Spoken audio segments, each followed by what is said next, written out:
था आपको सिलेक्शन के लिए क्या क्राइटेरिया, तो देखो इसमें सबसे पहले ना कैटेगरी वाइज ये चीज़ चेंज हो जाती है। अभी जो मैं बता रहा हूँ आपको ये जनरल कैटेगरी का क्राइटेरिया है, ठीक है। मैं अभी स्पेसिफिक कैटेगरी वाइज भी आपको बता दूंगा। अगर आप एक जनरल कैटेगरी के स्टूडेंट है, ठीक है, जनरल कैटेगरी के स्टूडेंट है, आप ओबीसी के अंदर नहीं आते, आप एससी के अंदर नहीं आते, एसटी के अंदर नहीं आते, या ईडब्ल्यूएस के अंदर आप नहीं बिलोंग करते हैं, तो यहाँ पर आप ये मान के चलिए कि अगर आप अपने पेपर का 50% लाते हैं, 50% मार्क्स को अगर आप कैरी करते हैं अपने पेपर में, तो आपकी जो रैंकिंग आएगी वो लगभग 450 के करीब करीब आएगी। ये पुराने कुछ पेपर्स को देख करके, पुराने कुछ रिजल्ट्स को देख करके एनालिसिस बनाया मैंने कि ऑलमोस्ट लास्ट के 3 4 5 साल से क्या हो रहा है, जो भी बच्चे अपने पेपर का 50% ला रहे हैं, जैसे मान लो 480 का पेपर हो रहा है, 480 में से उनका स्कोर जो है वो 240 आ रहा है। बहुत बार बच्चे मुझे पूछते हैं कि सर हमारे इतने मार्क्स आ रहे हैं, हमारा सिलेक्शन होगा कि नहीं होगा, कि हमारा कॉलेज मिलेगा कि नहीं मिलेगा। तो आप ये लॉजिक लगा लो, अगर आप एक जनरल के स्टूडेंट हो और आपने आधे नंबर ला लिए हैं, तो आपकी जो रैंक है वो अराउंड 400 से 500 के बीच में कहीं ना कहीं लाए करते हुए आपको देखने को मिलेगी। इस रेंज के बीच में आपके जो मार्क्स हैं वो आपको आते हुए देखने को मिलेंगे। अब आप पूछेंगे कि क्या मेरा सिलेक्शन होगा, क्या इस नंबर, अगर मैं इतने नंबर ला लेता हूं तो क्या मुझे नेशनल में कोई कॉलेज मिल जाएगा क्या। तो उसके लिए आप ये चीज़ देखो, सबसे पहले टोटल कितनी सीट्स हैं।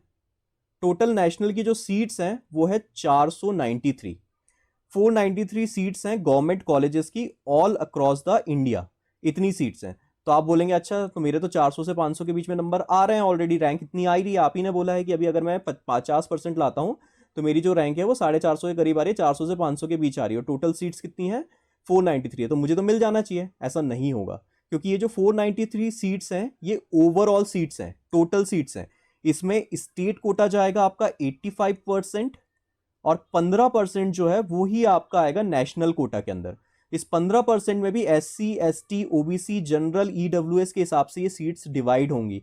तो आप जहां पे 493 सीट सोच करके बैठे हैं, उसका लगभग अगर आप 15% निकाले तो 50 कुछ सीट्स होंगी जो आपके हिस्से में आने वाली है, 50 से 60 70 सीट्स। उन 50 60 70 सीटों में भी जनरल, ईडब्ल्यूएस, इन सब सीट्स डिवाइड होगी, तो जनरल कैटेगरी के हाथ में लगभग 10 से 15 सीट्स होंगी जो हाई की, ठीक है। तो अगर आप 500 रैंक ला रहे हैं, 400 450 रैंक ला रहे हैं और आपके पास सीट सिर्फ 10 हैं, तो आप भूल जाइए कि आपका कहीं से कहीं तक जनरल कैंडिडेट का सिलेक्शन हो रहा है नेशनल लेवल की काउंसलिंग में। नेशनल काउंसलिंग के लिए आप फिर नहीं है एलिजिबल। अगर आप पेपर में 480 के पेपर में ला रहे हैं मार्क्स 240, ठीक है। बच्चे बहुत खुश होते हैं कि हमने आधा पेपर सही कर दिया, 240 ला लिया, हमारा तो सिलेक्शन पक्का है। नहीं होगा सिलेक्शन, दूर दूर तक नहीं होगा, प्रैक्टिकल चीज़ है ये। फिर आते हैं हम, अच्छा चलो आपने 50% से थोड़ा सा और मेहनत करी, आपने 60% मार्क्स ला लिए। अब आपकी जो नंबर है वो 240 की जगह 280 आए हैं। आपकी रैंक जो है वो ड्रेस्टिकली आपको इंप्रूव होते हुए देखने को मिलेगी। अब आप 450 रैंक पे नहीं हो, अब आप जो हो आप 100 रैंकिंग के अंदर हो। 100 रैंकिंग में ध्यान देना, इन रैंकिंग के अंदर भी ऐसा नहीं कि पूरे जनरल की कैंडिडेट है, इसमें भी एससी हैं, एसटी हैं, ओबीसी हैं। हालांकि वो अप्लाई किस सीट के लिए करेंगे, वो सारे के सारे अप्लाई करेंगे जनरल की सीट के लिए ही। हमारे यहाँ पर जो रूल्स चलते हैं गवर्नमेंट की तरफ से, वो रूल्स ऐसे हैं कि जो कैटेगरी रैंक्स होती हैं वो जनरल की एम्प्टी होने के बाद से काउंट होती हैं। मतलब अगर जैसे 50 सीटें हैं टोटल जनरल की, तो इसमें जनरल भी जाएगा, इसमें एसटी भी जाएगा, इसमें ओबीसी भी जाएगा, इसमें ईडब्ल्यूएस भी जाएगा, सब कोई काउंट होंगे। और जैसे ही ये 50 सीट डिप्लीट होगी तो जनरल का जो भी कैंडिडेट यहाँ पर होगा उसको सीट मिलना बंद हो जाएगी। फिर ओबीसी की सीट यहाँ से स्टार्ट होगी, एससी की सीट यहाँ से स्टार्ट होगी, एसटी की सीट यहाँ से स्टार्ट होगी। तो ये लॉजिक मत लगाना कि यहाँ पर 100 रैंक आ रही है तो इसमें से एसटी को हम हटा दें, एससी को हम हटा दें, ओबीसी को हटा दें, हम तो सिर्फ जनरल की सीट के लिए फाइट करेंगे जो 10 सीटें आपने बताई उसके लिए। ऐसा नहीं होगा, ये 100 सीट में सभी बच्चों को सीट दी जाएगी। ऐसा नहीं कि सिर्फ आपकी जनरल की सीट बचाई जाएगी या दूसरी कैटेगरी के लिए सीट रखी जाएगी। तो अगर आप, एक चीज़ इंपॉर्टेंट ये है कि अगर आपने 10% भी अपने मार्क्स को और इंप्रूव करते हैं, 480 के करीब करीब, सॉरी 280 के करीब करीब आप अपना स्कोर को लेकर के आते हैं खींच के, तो आप टॉप 100 रैंक्स में होंगे। जो कि अगर आप किसी कैटेगरी के स्टूडेंट है, अगर आप एससी स्टूडेंट है, अगर आप एसटी स्टूडेंट है, अगर आप ओबीसी कैटेगरी के स्टूडेंट है, तो मेरा सजेशन ये होगा कि आप ये मान के चलिए इतनी सीट, इतनी रैंक पे आपको आराम से कोई भी कॉलेज मिल जाएगा। क्योंकि टोटल सीट्स कितनी हैं 493 हैं, जिसमें से आप 85% मान लीजिए स्टेट कोटा, 15% मान लीजिए आपका ये जनरल वाला कोटा, बाकी का कोटा तो नेशनल कोटा। और इस नेशनल कोटा में आप अनज्यूम करके चलिए कि 60 70 सीटें जो हैं वो आपके पास आने वाली है।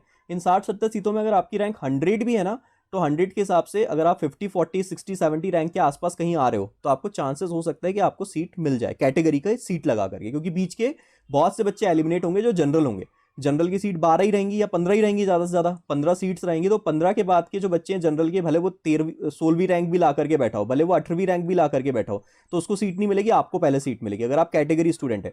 इसलिए मैं बोल रहा हूँ कि अगर आप 100 रैंक्स तक कर भी कैटेगरी में लाते हैं, भले सीट्स टोटल 60 है तो भी चांसेस है कि आपको मिल जाएगी।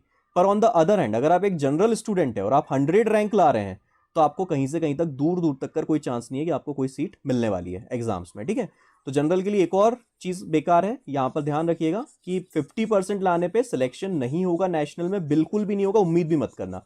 60% लाने पर भी नेशनल में सिलेक्शन नहीं होगा, किस्मत बहुत ज्यादा एक्स्ट्रॉर्डिनरी आप पे मेहरबान रही तो ही आपको सीट मिलेगी। 99.99% चांसेस है कि आपको सीट नहीं मिलेगी। फिर अगर आप बोलते हो कि हम थोड़ी सी और मेहनत कर लेंगे, इस बार हम 65% मार्क्स ले आएंगे, ठीक है। इस बार जो हम नंबर लाएंगे वो 280 नहीं होगा हमारा, इस बार हम 300 मार्क्स लेके आएंगे। यहां कुछ उम्मीद हो सकती है, यहां कुछ चांसेस हैं आपके जो बन सकते हैं। वो भी डिपेंड करता है अगर बाकी बच्चे अपनी सीट्स जो है वो स्टेट से उठाते हैं तो। यहां पर ऐसा हो सकता है कि जैसे आपके आगे कोई ओबीसी कैंडिडेट है, कोई एसटी कैंडिडेट है, कोई एससी कैंडिडेट है, अगर वो अपनी ही स्टेट में कॉलेज चाहता है, अगर वो अपनी स्टेट को नहीं छोड़ना चाहता है, वो चाहता है कि उसको उसी की स्टेट में, जैसे एमपी से है वो या यूपी से है वो या कर्नाटका से है वो चाहता है कि उसको उसी स्टेट में कॉलेज मिले, तो वो अपनी सीट उस स्टेट काउंसलिंग से जब उठाएगा तो उसके सामने की जो रैंक्स है वो वैकेंट होगी। तो अगर आप 50 रैंक लाते हो तो वो भी उस पर निर्भर करेगा कि वो बच्चा उठाता है कि नहीं उठाता। अगर वो बोलता है नहीं मेरे को नेशनल से ही सीट उठानी है तो फिर आपके चांसेस नहीं है जनरल में, ठीक है। अगर वो बच्चा बोलता है कि नहीं मैं स्टेट में उठा लूंगा तो फिर आपके चांसेस है। तो यहाँ पर बहुत डाइसी सिचुएशन होती है, आपकी किस्मत सिर्फ आपके स्कोर पे डिपेंड नहीं करती है। जनरल स्टूडेंट्स के लिए आपकी किस्मत सामने वाले के सिलेक्शन पर भी डिपेंड करती है। चॉइस फिलिंग पे आपका फिर खेल होता है पूरी तरीके से कि चॉइस फिलिंग में या तो आप इन है या आप पूरी तरीके से बाहर है। कब? जब आप 300 नंबर लाते हैं। ध्यान दीजिएगा, बहुत प्रैक्टिकल चीज बता रहा हूं मैं, ये इस साल भी अप्लाई होती है, ये पिछले साल भी अप्लाई होती है, हर साल एप्लीकेबल चीज होती है। अगर आपको नेशनल में सीट उठानी है तो अगर 480 का पेपर है, आउट ऑफ 480 आप 300 लाते हैं तो आप डाइसी सिचुएशन में है, पर आपको चांसेस है कि मिल भी सकता है कॉलेज। इससे कम लाते हो तो चांसेस नहीं है जनरल स्टूडेंट्स के लिए कहीं पे भी सिलेक्शन पाने का। अब आप बोलते हो नहीं हम थोड़ी और मेहनत करेंगे और हम 320 मार्क्स ला लेंगे, तो अगर आप 320 या उससे बियॉन्ड मार्क्स ला लेते हैं, 360 370 कुछ भी ला लेते हैं, तो आप मान लीजिएगा आप टॉप जो 30-20 रैंक्स होती है ना उसके अंदर है, टॉप 10 रैंक्स के अंदर है, और आपको जहां कॉलेज चाहिए आपको आराम से मिल जाएगा। हालांकि इसमें भी कुछ क्राइटेरिया होता है, इसके बाद भी नेहरू कॉलेजेस जैसे कॉलेजेस नहीं मिल पाते हैं बच्चों को, जो बहुत टॉप रैंकिंग कॉलेजेस होते हैं। पर ऑलमोस्ट आपकी एक चीज तो श्योर हो जाती है कि आपको कोई ना कोई गवर्नमेंट कॉलेज 100% मिल रहा है। तो 320 मार्क्स से ऊपर कोशिश करिएगा, अगर आप स्कोर कर पाए जनरल कैंडिडेट्स तो आपके चांसेस है सिलेक्शन होने की। अब हम कैटेगरी वाइज बात कर लेते हैं कि अगर आप कैटेगरी के स्टूडेंट है, आप जनरल के स्टूडेंट नहीं है। जनरल के लिए तो आपको क्राइटेरिया का आइडिया हो गया कि नेशनल में अगर आपको सीट उठानी है तो जनरल स्टूडेंट्स के हिसाब से आपको यहां पर 320 मार्क्स एटलीस्ट आउट ऑफ 480 लाने होंगे। 320 लाने के लिए मैंने आपको तरीका बता दिया, कम से कम आपके पूरे पेपर के 70% क्वेश्चन सही होने चाहिए। जो पेपर में 120 क्वेश्चंस आ रहे हैं उसमें से 70% क्वेश्चंस जो हैं वो आपके लगभग लगभग सही होने चाहिए। 70% क्वेश्चन का मतलब है आपके अराउंड 80 क्वेश्चंस जो हैं वो ऑलमोस्ट, या 78 क्वेश्चंस, ऐसे कुछ क्वेश्चंस आपके इतने सही होना चाहिए, इतना पॉजिटिव स्कोर आना चाहिए। ये भी नहीं कि इसमें फिर नेगेटिव ऐड होकर के आपका स्कोर नीचे गिर गया। ऑलमोस्ट इतना स्कोर अगर आ रहा है तो आपको 100% चांसेस है कि आपको जनरल कैटेगरी से नेशनल में सीट मिल जाएगी।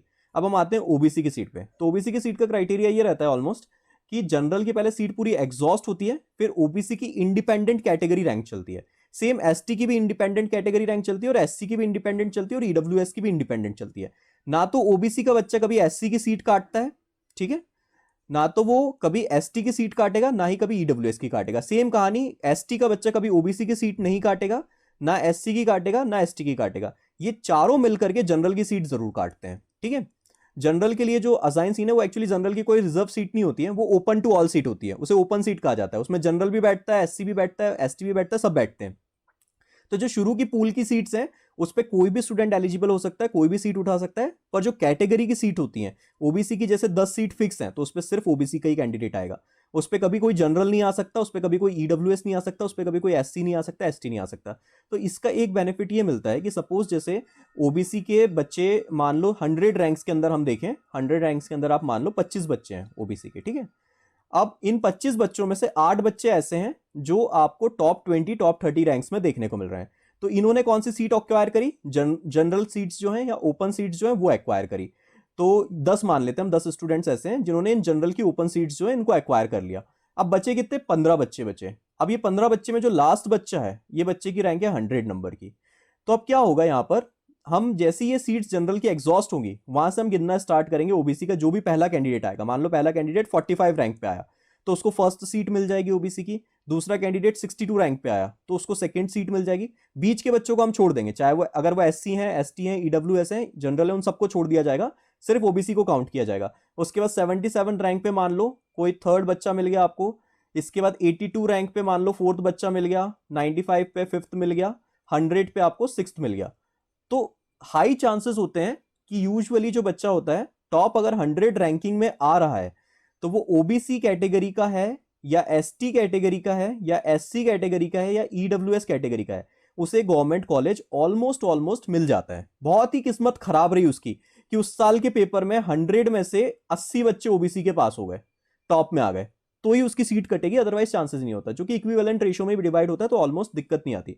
तो अगर आप एक कैटेगरी स्टूडेंट है तो आपको जनरल जितना स्ट्रगल नहीं करना है, आपको 70% मार्क्स नहीं चाहिए, आपको 60% मार्क्स भी अगर आप लाते हो तो भी आपको आराम से सीट, बहुत आराम से गवर्नमेंट मिल जाएगी। 100% चांसेस है कि आपको गवर्नमेंट सीट ऑलमोस्ट मिल जाएगी। वहीं अगर आप ईडब्ल्यूएस या एससी एसटी में हैं तो आप 50% भी लाएंगे तो भी there are very high chances कि आपको सीट मिल सकती है वहां पर। तो ये कैटेगरी वाइज था। यहां पर अभी जो मैंने पूरा डिस्कशन किया ये किसके आधारित था? नेशनल के ऊपर आधारित था। नेशनल में सीट डिस्ट्रीब्यूशन जो होता है, जैसे एक स्टेट के पास टोटल मान लो 1000 सीटें या 100 सीटें हैं, तो 100 सीटों में ये डिस्ट्रीब्यूशन हमेशा कैसे होता है? 85% सीट्स जो होती हैं उसको स्टेट अपने पास रिजर्व रखता है। इन सीट पे नेशनल का बच्चा नहीं ले सकता है एडमिशन। यानी कि जैसे अब मैं मान लो एक अंदाजन दे रहा हूं आपको, एक अनुमान दे रहा हूं, मान लो महाराष्ट्र में, वैसे तो महाराष्ट्र में है नहीं इतनी सीट्स, पर मान लो महाराष्ट्र में जैसे 100 सीटें होती, तो 100 सीटों में से 85% जो सीटें होती हैं उसमें सिर्फ महाराष्ट्र के बच्चे ही एडमिशन ले सकते थे। 15% जो सीटें रहती है इसको नेशनल के लिए ओपन रखा जाता है। मतलब कि अगर कोई यूपी का बच्चा लेना चाहे एडमिशन, कोई आसाम का बच्चा लेना चाहे, कहीं की भी स्टेट का एक्सेप्ट महाराष्ट्र, महाराष्ट्र को छोड़ करके कोई भी बाहर की स्टेट का लेगा तो उसके लिए सिर्फ 15% सीटें रहेगी। तो 100 में से कितनी सीटें बच्चे को मिलेगी? सिर्फ 15 मिलेगी बाहर की स्टेट वाले के लिए। तो नेशनल काउंसलिंग में हम जो अभी ये क्राइटेरिया पढ़ रहे हैं ना कि 50% 70% ये जितना लाना है, ये टोटल नंबर ऑफ सीट्स का जो 15% होता है उसके रिगार्डिंग हम बात कर रहे हैं। अभी हम स्टेट की बात नहीं कर रहे हैं। अब अगर आप रेशियो को चेंज करो, ये नेशनल में आपके लिए सिर्फ 15% सीट थी, उसके लिए रेशियो है, पर अगर आप स्टेट के लिए जाते हो तो रेशियो 15% नहीं है, 85% है। अब अगर आपकी स्टेट में कॉलेजेस के नंबर ज्यादा हैं या आपकी स्टेट में नंबर ऑफ सीट्स जो हैं वो ज्यादा हैं, जैसे एमपी में 69 सीट्स हैं, यूपी में बहुत हाई सीट्स हैं, केरला में बहुत हाई नंबर ऑफ सीट्स हैं, तो अगर आपकी स्टेट में नंबर ऑफ सीट्स बहुत हाई हैं तो 85% उसका निकाल लो, आपके लिए बहुत हाई चांसेस है कि आपका सिलेक्शन कम नंबर लाने पर भी होगा। तो एक ऐसा कैंडिडेट जो या तो यूपी में पढ़ता है, उत्तर प्रदेश में पढ़ता है, या तो एमपी में पढ़ता है, या वो केरला जैसी जगह पे पढ़ता है, उसके लिए जनरल का ही क्यों ना हो, वो जनरल का ही स्टूडेंट क्यों ना हो, अगर वो लो स्कोर भी करता है तो भी बहुत हाई चांसेस है गवर्नमेंट कॉलेज मिलने के। ध्यान देना, ये चीज बहुत इंपॉर्टेंट है। वहीं ऑन द अदर एंड अगर कोई ऐसा स्टूडेंट है जो उड़ीसा में पढ़ता है, मान लो, ठीक है, उड़ीसा में भी मेडिकल कॉलेजेस है, उसमें भी एमडी सीट्स होती हैं, पर 4 ही सीट है वहां पर। अब 4 सीट का 85 निकालोगे, कितनी सीट होगी? सिर्फ 3 सीट होगी। जहां एमपी में 69 सीट्स हैं, इसका अगर आप 85% निकालोगे तो लगभग 50-57 सीट्स हैं उस बच्चे को मिलेगी उसकी स्टेट में। वहीं उड़ीसा के बच्चे को सिर्फ 3 सीट मिलेगी। कंपटीशन कितना है? बच्चे तो उतने ही रहेंगे, ऑलमोस्ट स्टेट के अंदर बहुत ज्यादा डिफरेंस नहीं आता है पढ़ने वाले बच्चों में। तो लगभग यहां पर भी 100 बच्चे 3 सीट के लिए फाइट करेंगे, यहां पर भी 100 बच्चे 57 सीट्स के लिए फाइट करेंगे। तो सिलेक्शन के चांसेस जो है वो उन स्टेट्स में बहुत हाई आपको देखने को मिलते हैं जहां पर नंबर ऑफ सीट्स ज्यादा है या नंबर ऑफ कॉलेजेस ज्यादा देखने को मिलते हैं। तो 2 तरीके से पैटर्न डिपेंड करता है।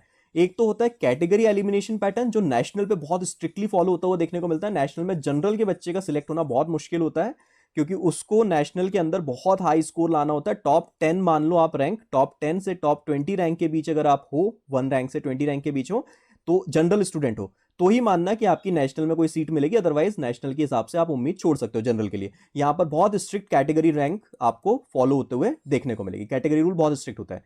जबकि on the other hand state की जब आप बात करते हो तो वहां पे कैटेगरी रूल फेल हो जाता है, वो उतना काम नहीं करता है। वहां पे नंबर ऑफ सीट का रूल काम करता है कि आपकी स्टेट में टोटल कितनी सीट्स हैं। सीट्स ज्यादा है तो चांसेस ज्यादा है, किसी भी कैटेगरी के हो आप, जनरल हो, एससी हो, एसटी हो, ओबीसी हो, डजंट मैटर, आपको सीट मिल जाएगी।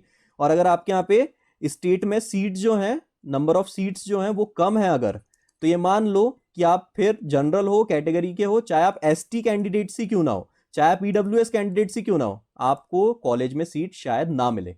ये बहुत हाई चांसेस वहां पर देखने को मिलेंगे। तो ये था आपका मार्क्स नीडेड।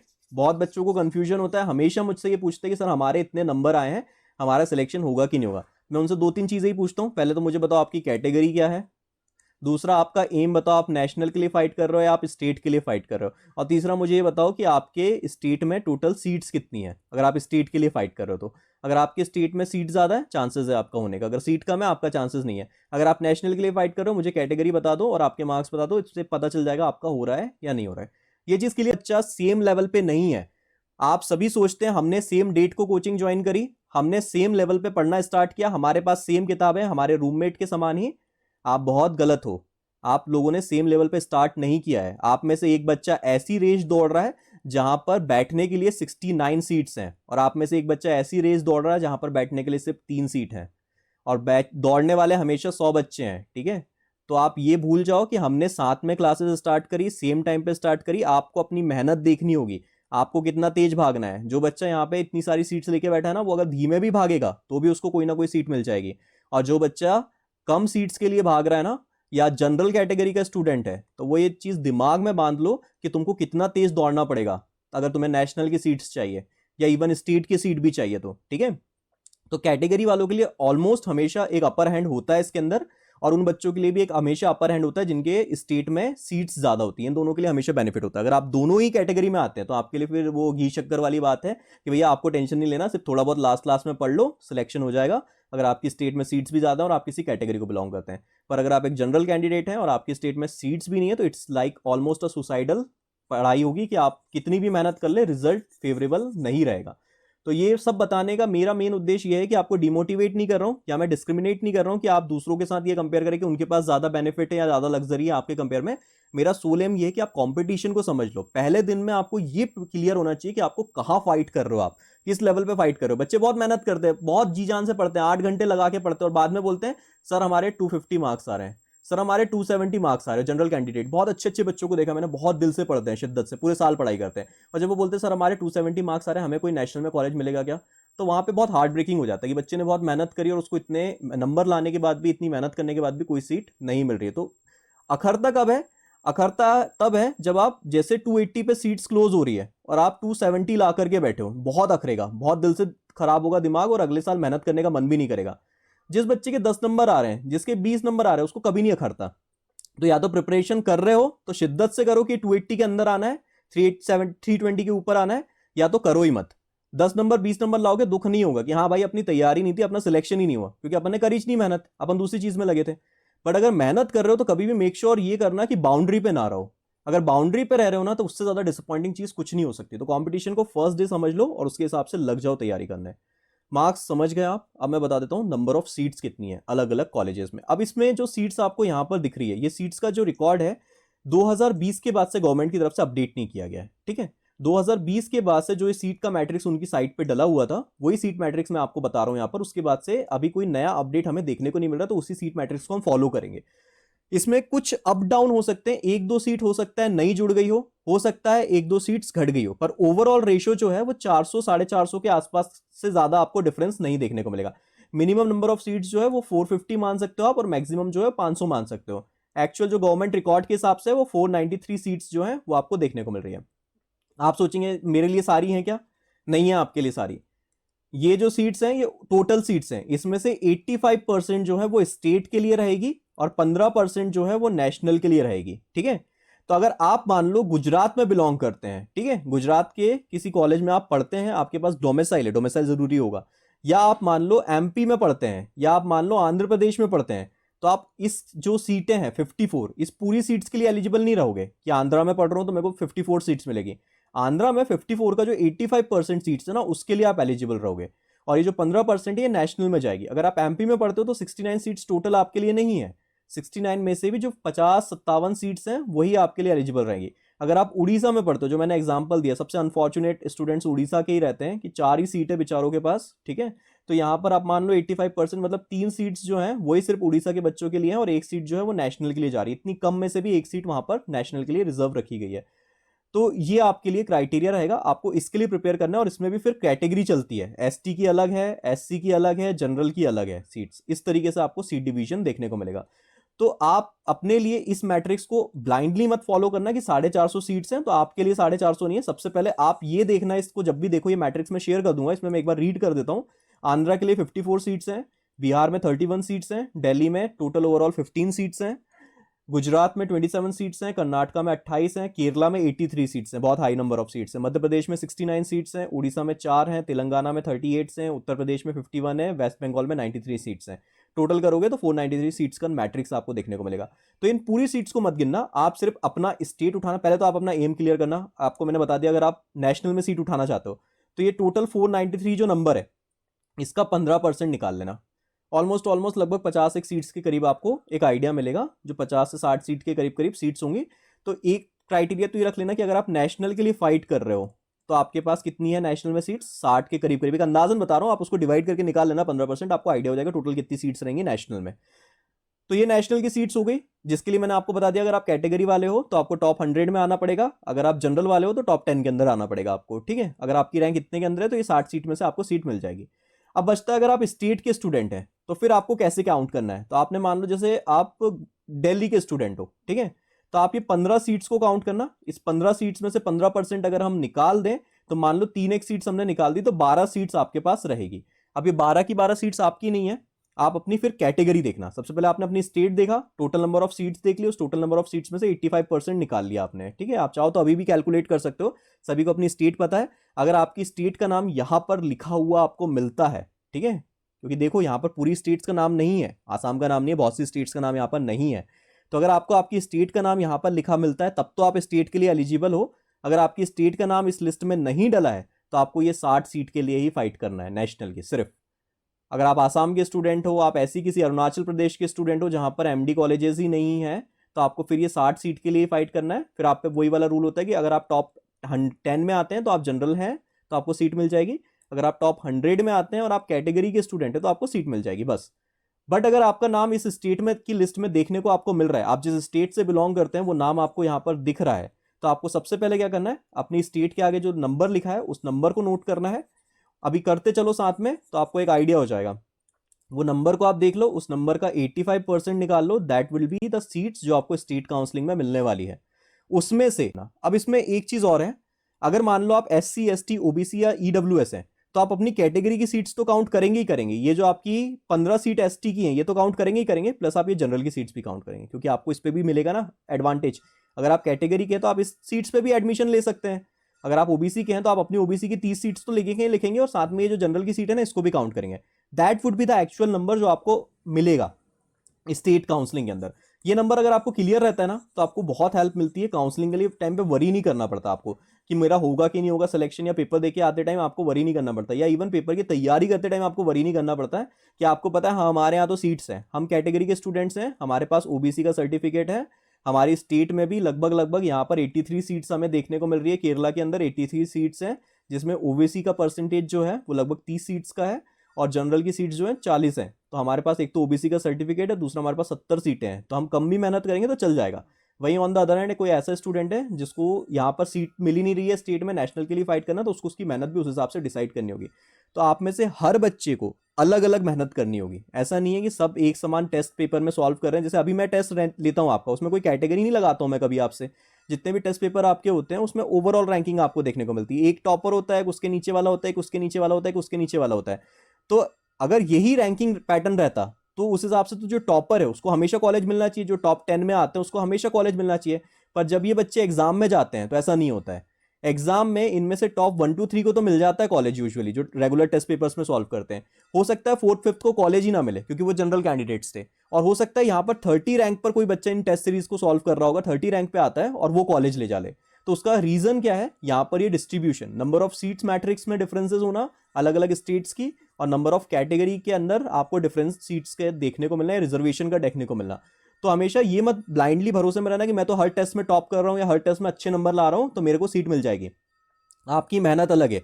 टेस्ट जो होते हैं वो कभी भी कोई रिजर्वेशन बेसिस पे नहीं लिए जाते हैं, ना ही कोई स्टेट के डिस्क्रिमिनेशन बेसिस पे आपके लिए जाते हैं। तो अगर आप टेस्ट में अच्छा भी परफॉर्म करें, मेरे अकेले की टेस्ट सीरीज की बात नहीं करूं मैं, ओवरऑल किसी की भी टेस्ट सीरीज आपने ज्वाइन करके रखी हो, किसी भी इंस्टीट्यूट की टेस्ट सीरीज ज्वाइन कर रखी हो, या आप खुद से टेस्ट पेपर भी सॉल्व कर रहे हो या खुद से पेपर लगा रहे हो, तो उस पर ब्लाइंडली बिलीव मत करना। अगर उसमें बहुत अच्छे नंबर भी आ रहे हैं तो भी देयर आर चांसेस कि आपका सिलेक्शन नहीं होगा। तो उसके लिए प्रैक्टिकल होना, हमेशा अपनी स्टेट की रैंकिंग देखना, अपने स्टेट्स के नंबर ऑफ स्टूडेंट्स और कैंडिडेट्स देखना, कितने बच्चे बैठते हैं। पुराने साल मेहनत करो, पुराने साल की काउंसलिंग्स की लिस्ट निकालो। आपकी स्टेट से 150 बच्चे बैठ रहे हैं, 200 बच्चे बैठ रहे हैं, कितने बच्चे बैठते हैं काउंसलिंग में। अगर मान लो आपकी स्टेट से 100 ही बच्चे बैठते हैं और आपके यहाँ पे सीट 80 है, ठीक है, स्टेट की लिस्ट भी मिल जाती है स्टेट काउंसलिंग की साइट पर, तो आपको चांसेस नहीं है, ज्यादा परेशान नहीं होना है। पर अगर मान लो आपकी स्टेट से 500 बच्चे बैठते हैं काउंसलिंग के अंदर और आपके यहाँ सीट 4 ही हैं, तो फिर आपको घबराने की जरूरत है, आपको उतनी ही ज्यादा मेहनत करनी पड़ेगी। तो बहुत सारी चीजें कैलकुलेट करनी पड़ती है। एग्जाम का मतलब ये नहीं होता कि सिर्फ सिलेबस पढ़ लिया, सिर्फ टॉपिक पढ़ लिए और एग्जाम में चले गए और फोड़ दिया। एग्जाम में आपको ये भी पता होना चाहिए कि आपको कब अपना गियर बदलना है, कब तेज पढ़ना है, कब कम पढ़ना है, आपके एरिया के हिसाब से, ठीक है। तो ये नंबर ऑफ